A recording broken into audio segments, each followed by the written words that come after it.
his recommendation on our patient.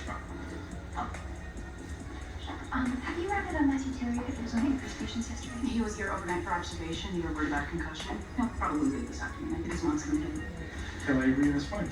Ready? Yeah. Wait, his mom is coming to pick him up. But Candy won't come to ask Dr. Hayward.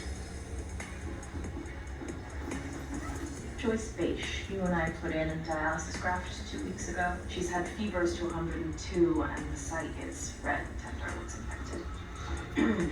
Dumped a pizza crust in the wound. I told him it's normal, right? It's red and swollen. She said come in if it was swollen or red. He loves doctors, you in particular. You do like spending time with me. You're healthy. We'll have you over for dinner.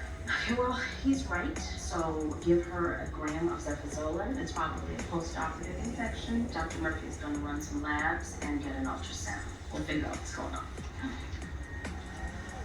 You tested positive for the risk factor genes. It doesn't mean you're going to get it. I know what it means. It's entirely possible it means nothing at all. We need an updated will. I want you to call the lawyer. Whoa, slow down. Even if you get the disease, it's decades away. It might not be. We have a child, and we're having another child. But right now, it says that Lexi is Zola's legal guardian if anything happens to us. That's not going to work. No, but Derek, we were in a plane crash.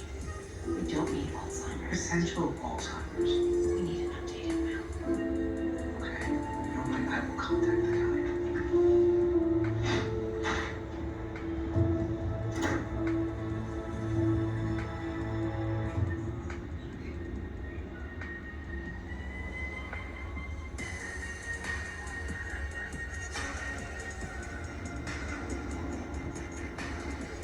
Okay, we're going to try as close as we can